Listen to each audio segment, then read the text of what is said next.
Hello नमस्कार दोस्तों, मैं प्रियंका द्विवेदी स्वागत करती हूँ आप सभी का।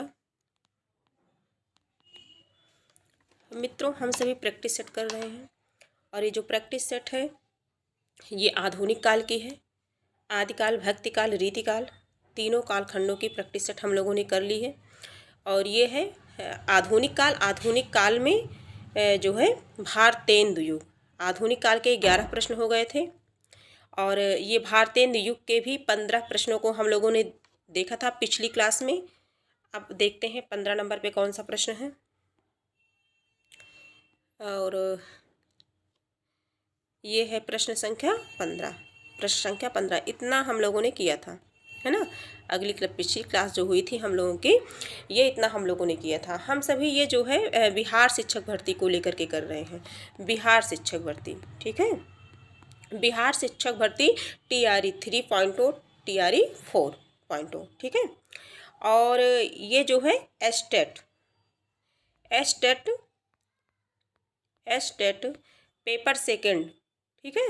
एस्टेट पेपर सेकंड यानी कि पीजीटी इसके लिए भी ये जो है महत्वपूर्ण है।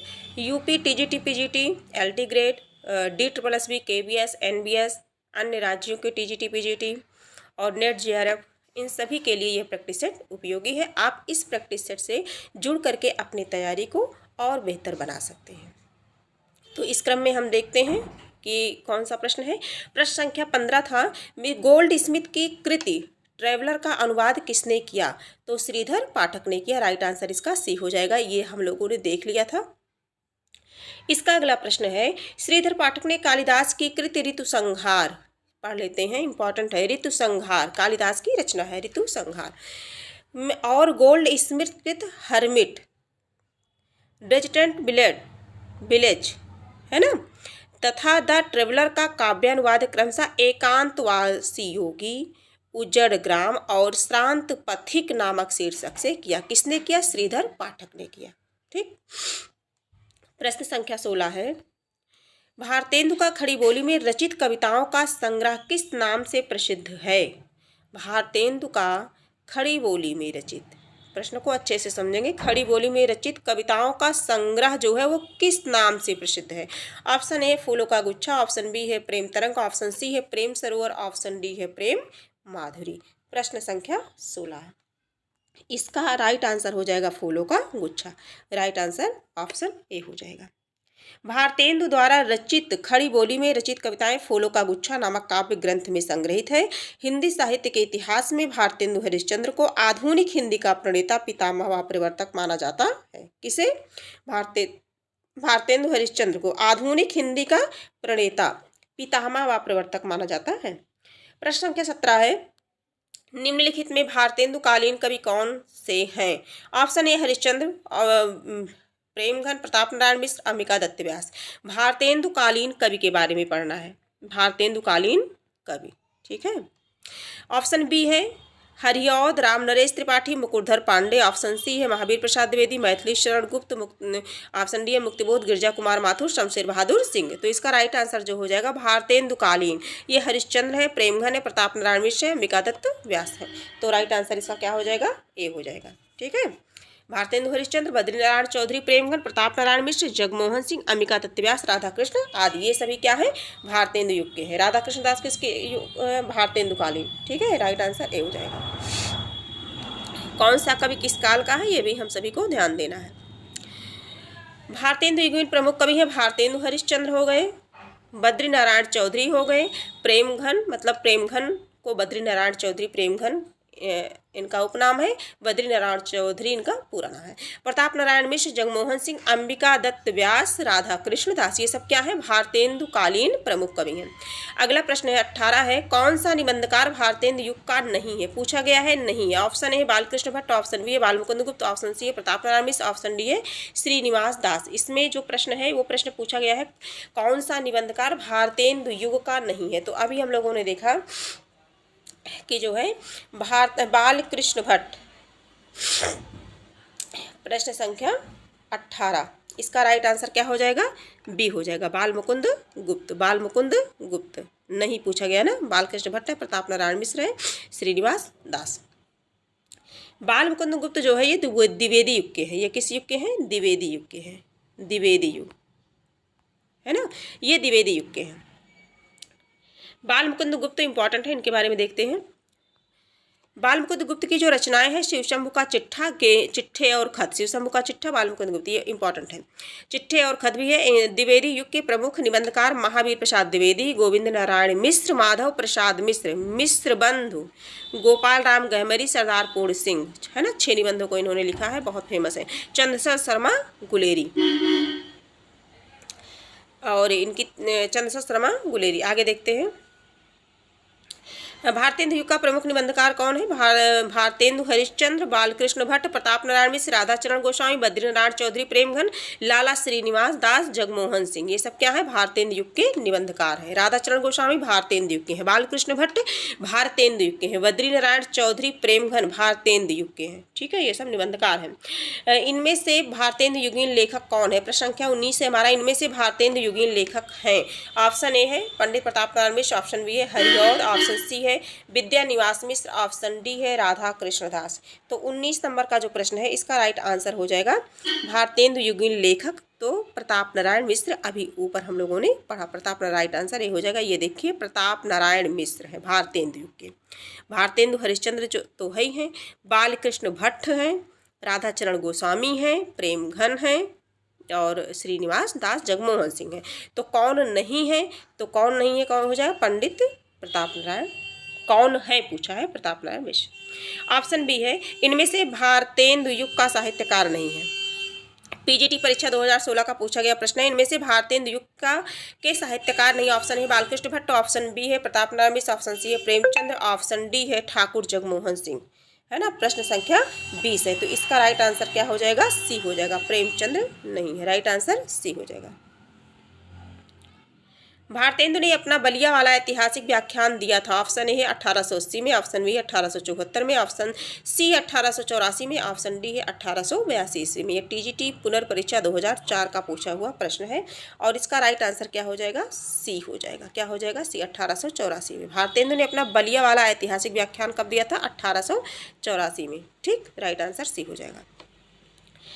हिंदी साहित्य में रुचि रखने वालों के लिए ददरी मेला बहुत फेमस है का एक खास ऐतिहासिक महत्व भारतेंदु हरिश्चंद्र ने नवंबर 1884 में यहाँ एक व्याख्यान दिया था, जिसमें बलिया व्याख्यान या बलिया भाषण के नाम से जाना जाता है। यहाँ व्याख्यान भारत उन्नति कैसे हो सकती है शीर्षक से हरिश्चंद्र चंद्रिका में दिसंबर 1884 में प्रकाशित हुआ।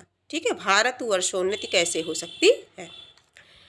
अगला देखते हैं, प्रश्न संख्या है 22। प्रश्न संख्या 22 देखेंगे। समस्या पूर्ति किस युग की विशेषता है? समस्या पूर्ति किस युग की विशेषता है? भारतेंदु युग ऑप्शन ए है, ऑप्शन बी है द्विवेदी युग, ऑप्शन सी है छायावादी युग, ऑप्शन डी है प्रगतिवाद युग। तो समस्या पूर्ति भारतेंदु युग की विशेषता है। किसकी है? भारतेंदु युग की विशेषता है। राइट आंसर ए हो जाएगा। इसके बारे में पढ़ते हैं। समस्या पूर्ति भारतेंदु युग के काव्य शैली थी। भारतेंदु युग की काव्य शैली थी। क्या थी? समस्या पूर्ति। उनके मंडल के कवि विविध विषयों पर तत्काल समस्या पूर्ति किया करते थे। रामकृष्ण वर्मा, प्रेमघन आदि कवि तत्काल समस्या पूर्ति के लिए प्रसिद्ध है। अगर पूछ लिया जाए समस्या पूर्ति काव्य शैली किस युग की है तो भारतेंदु युग की है। रामकृष्ण शर्मा, प्रेमघन ये दोनों बहुत प्रसिद्ध थे। भारतेंदु कालीन कविता की मुख्य विशेषता है देशभक्ति और राष्ट्रीय भक्ति। देशभक्ति और राष्ट्रीय भक्ति, जनवादी विचारधारा, प्राचीन परिपाटी की कविता, कलात्मकता का अभाव, काव्य में ब्रजभाषा का प्रयोग, हास्य व्यंग्य एवं समस्या पूर्ति तथा प्राचीन छंद, ये सब क्या है? भारतेंदु युग की विशेषता है। भारतेंदु युग के नाटककार हैं। ऑप्शन है श्रीनिवास दास, ऑप्शन बी है प्रसाद, ऑप्शन सी है हरिकृष्ण प्रेमी, ऑप्शन डी है वृंदावन लाल वर्मा। प्रश्न संख्या 23 है, तो इसका राइट आंसर हो जाएगा ए। इसका राइट आंसर ए हो जाएगा। भारतेंदु युग के नाटककार श्रीनिवास दास हैं। कौन है? श्रीनिवास दास हैं। आगे देखते हैं।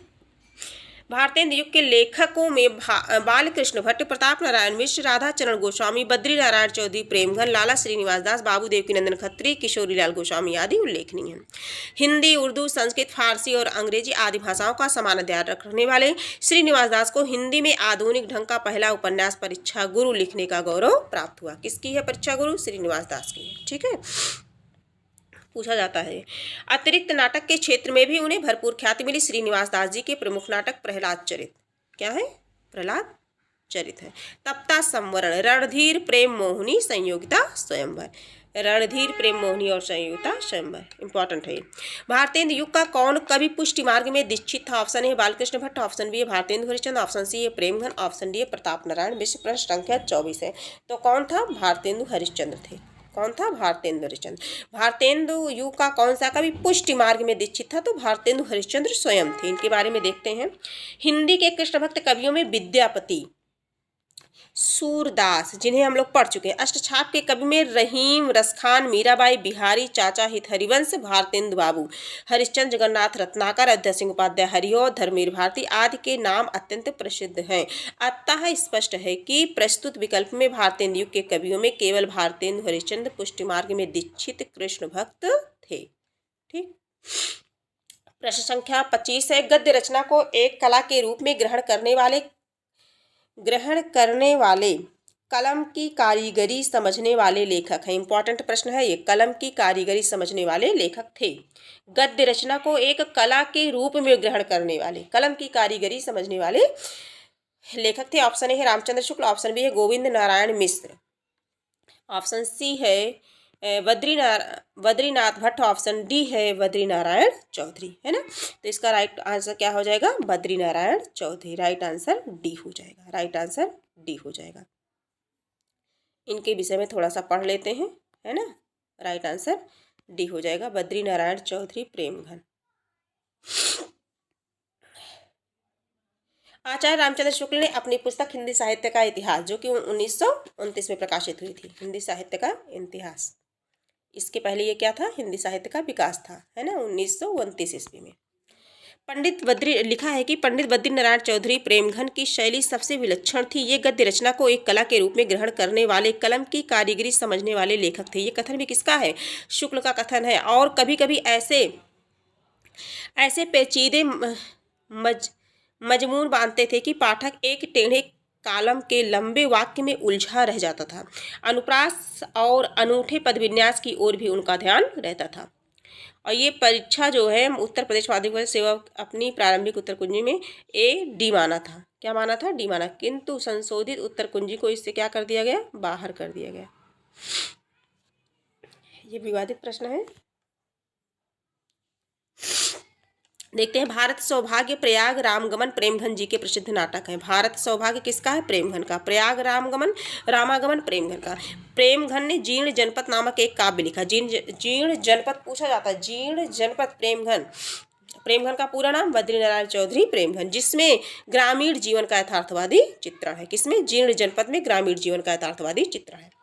प्रश्न संख्या 26 है। नीचे दो वाक्य दिए गए हैं, इनमें से एक कथन और दूसरा कारण है ना। ये यूजीसी नेट के लिए उपयोगी है। इसी तरह से कथन और कारक प्रश्न पूछे जाते हैं। कथन अब ए है, भारतेंदु युग के आते आते हिंदी में अनेक पत्र पत्रिकाओं का प्रकाशन आरंभ हो गया था। कारण आर है, भारतेंदु युग के सभी लेखक पत्रकार थे। उपयुक्त वाक्यों के आधार पर नीचे दिए गए विकल्पों में से सही विकल्प को हम सभी को चुनना है। देखते हैं। ए सही है, आर गलत है। दोनों एक दूसरे के पूरक है। ठीक है। ऑप्शन ए गलत है और आर सही है, दोनों एक दूसरे के पूरक नहीं है। ऑप्शन सी है, ए और आर दोनों सही हैं, ए की सही व्याख्या आर है। ऑप्शन डी है, ए और आर दोनों गलत हैं तथा ए की सही व्याख्या आर नहीं है। इसमें हमको राइट आंसर बताना है। फिर से हम पढ़ते हैं कि भारतेंदु युग के आते आते हिंदी में अनेक पत्र पत्रिकाओं का प्रकाशन आरंभ हो गया था। ए और आर ये तो सही है, प्रारंभ पत्रिकाएं होने लगी थी, है ना। भारतेंदु युग के सभी लेखक पत्रकार थे। भारतेंदु युग के सभी लेखक क्या थे? पत्रकार थे। ए और आर दोनों क्या है? सही है, अधिकतर पत्रकार थे। उपयुक्त काव्यों के आधार पर नीचे दिए गए विकल्पों में से सही उत्तर, यानी कि सी वाला आंसर सही हो जाएगा। राइट आंसर हमारा सी हो जाएगा। एक की सही व्याख्या आर है। राइट आंसर सी हो जाएगा। द्विवेदी युग पढ़ते हैं हम। हम लोगों ने आदिकाल से प्रश्न की, आधुनिक काल से किए, आधुनिक काल के बाद भारतेंदु युग के प्रश्नों को देखा हम लोगों ने। अब भारतेंदु युग के बाद कौन सा युग आता है? द्विवेदी युग। द्विवेदी युग के बाद छायावाद युग। ठीक है, तो द्विवेदी युग के से संबंधित प्रश्नों को देखते हैं, जो प्रश्न बनते हैं इनसे। द्विवेदी युग का नामकरण किसके आधार पर हुआ था? ऑप्शन ए शांतिप्रिय द्विवेदी, ऑप्शन बी आचार्य महावीर प्रसाद द्विवेदी, ऑप्शन सी आचार्य हजारी प्रसाद द्विवेदी, ऑप्शन डी है डॉक्टर राम अवध द्विवेदी। तो जैसा सभी जानते हैं, है ना, कौन है? आचार्य महावीर प्रसाद द्विवेदी के नाम पर जो है द्विवेदी युग का नामकरण हुआ था। राइट आंसर हमारा क्या हो जाएगा? बी हो जाएगा। थोड़ा देखते हैं, महावीर प्रसाद द्विवेदी का बहुत ही योगदान है हिंदी साहित्य के क्षेत्र में, इनके बारे में पढ़ते हैं। आधुनिक कविता के दूसरे पड़ाव में सन 1903 से, है ना, 1920 तक, 1903 से 1920 तक को द्विवेदी युग के नाम से जाना जाता है। यह आधुनिक कविता के उत्थान और विकास का काल है। 1903 में महावीर प्रसाद द्विवेदी ने सरस्वती पत्रिका के संपादक बने। कब बने? 1903 में। किसके संपादक बने? सरस्वती पत्रिका के, बहुत फेमस है। द्विवेदी जी ने खड़ी बोली को शुद्ध व्याकरण सम्मत और व्यवस्थित बनाकर साहित्य के सिंहासन पर बैठने योग्य बनाया। अब वह ब्रज भाषा रानी की युवरागी न रह करके स्वयं साहित्यिक जनता की सामग्री बन गई। ब्रज भाषा रानी की युवरागी न रह करके स्वयं साहित्यिक जगत की सामग्री बन गई। यह कार्य द्विवेदी जी के महान व्यक्तित्व से ही संपन्न हुआ और इस काल का कविमंडल उनके व्यक्तित्व से प्रभावित होकर के उनके बताए मार्ग पर चला। बहुत अनुभवी, बहुत प्रखर थे वो। आगे देखते हैं, इस युग को द्विवेदी युग के नाम से अभिहित किया गया। इन महत्वपूर्ण तथ्य देखते हैं। द्विवेदी युग के प्रमुख कवि मैथिली शरण गुप्त हैं। मैथिली शरण गुप्त महत्वपूर्ण योगदान रखते हैं। ठीक है, अयोध्या सिंह उपाध्याय भी, ये भी हैं। हरिऔध श्रीधर पाठक, गया प्रसाद शुक्ल स्नेही, राम नरेश त्रिपाठी, नाथूराम शर्मा शंकर और कविरत्न गोपाल शरण सिंह इत्यादि। ये सब हम क्या पढ़ रहे हैं? द्विवेदी युग पढ़ रहे हैं, द्विवेदी युग के कवियों के बारे में पढ़ रहे हैं। महावीर प्रसाद द्विवेदी की साहित्यिक सेवा को देखते हुए 1931 में काशी नागरी प्रचारणी सभा ने उन्हें आचार्य की उपाधि प्रदान की। महावीर प्रसाद द्विवेदी कहा जाता है आचार्य महावीर प्रसाद द्विवेदी। ठीक है, उन्हें आचार्य की 1931 में काशी नागरी प्रचारणी सभा ने उन्हें आचार्य की उपाधि प्रदान की। प्रश्न संख्या 2 है, द्विवेदी युग नामकरण किसके नाम के आधार पर किया गया? तो ये हम सभी पढ़ चुके हैं, Mahavir Prasad Dwivedi. Right answer B हो जाएगा। प्रश्न संख्या 3 है, आधुनिक हिंदी साहित्य के द्विवेदी युग का नामकरण किस रचना के आधार पर किया गया? किस रचनाकार के आधार पर किया गया? तो किसके आधार पर किया गया? महावीर प्रसाद द्विवेदी। महावीर प्रसाद द्विवेदी। ध्यान देंगे, हजारी प्रसाद द्विवेदी है ना, ऑप्शन में भटकाने के लिए दे दिया जाता है, लेकिन महावीर प्रसाद द्विवेदी राइट आंसर है। ये सबको, सबकी जुबान पे ये वैसे भी प्रश्न रटा होगा। द्विवेदी युग का एक और नाम है, ऑप्शन ए संक्रांति काल, ऑप्शन बी है संधि काल, ऑप्शन सी है जागरण सुधार काल, ऑप्शन डी है गद्य काल। तो चौथा प्रश्न है हमारा, द्विवेदी युग का एक और नाम क्या है? जागरण सुधार काल। द्विवेदी युग का और एक दूसरा नाम क्या है? जागरण सुधार काल। राइट आंसर सी हो जाएगा, जागरण सुधार काल। द्विवेदी युग को जागरण सुधार काल भी कहा जाता है। शुरू से हम लोगों ने देखते हुए हम लोग आए हैं कि जितने भी काल थे सभी काल को एक नाम नहीं बल्कि अनेक नाम से आचार्यों ने, विद्वानों ने अभिहित किया था। तो उसी प्रकार से द्विवेदी युग को भी किया है। तो द्विवेदी युग को जागरण सुधार काल के नाम से भी कहा जाता है। डॉक्टर राम कुमार वर्मा ने आदिकाल को संधि काल कहा है, आदिकाल को संधि काल कहा है। ये सब बहुत पहले पढ़ चुके हैं। आचार्य रामचंद्र शुक्ल ने आधुनिक काल को गद्य काल कहा है। ये नहीं भूलना है, ये प्रश्न अधिकतर पूछा जाता है। आधुनिक काल को गद्य काल किसने कहा है? तो शुक्ल ने कहा है। शुक्ल की जितने भी कथन हैं मोस्ट इम्पॉर्टेंट हैं, उनको याद रखना बहुत ज़रूरी है। अगला है, तो ये जो है क्लास आज यहीं तक होती है। हम लोग द्विवेदी युग के जो है भारतेंदु युग के प्रश्नों को देखा, भारतेंदु युग के साथ साथ द्विवेदी युग पे आए। द्विवेदी युग का नामकरण हम लोगों ने पढ़ा, द्विवेदी युग के कवियों के बारे में हम लोग पढ़ा। जैसे द्विवेदी युग के कवि कौन कौन से हैं? श्रीधर पाठक हो गए, हरिऔध हो गए, मैथिली शरण गुप्त हो गए, गया प्रसाद शुक्ल स्नेही हो गए, राम नरेश त्रिपाठी हो गए, नाथूराम शर्मा शंकर हो गए, सत्यनारायण कविरत्न, गोपाल शरण सिंह इत्यादि, ये सभी हो गए। इतना कुछ हम लोगों ने आज की इस क्लास में सीखा। अब जो है इसके आगे जो भी क्लास है वो इसके आगे जो भी प्रश्न है द्विवेदी युग से संबंधित, उन सभी प्रश्नों को PYQ को अगली क्लास में हम लोग देखेंगे। और ये प्रैक्टिस सेट आज यहीं समाप्त होती है। और यदि ये क्लास आपको उपयोगी लगी हो, हेल्पफुल लगी हो, तो आप सभी लाइक, सब्सक्राइब, शेयर ज़रूर करें। हाँ, कमेंट में अपने सुझाव भी दें। और ये क्लास आज यहीं तक है। अगले दिन फिर मिलेंगे एक नई क्लास के साथ। तब तक के लिए धन्यवाद।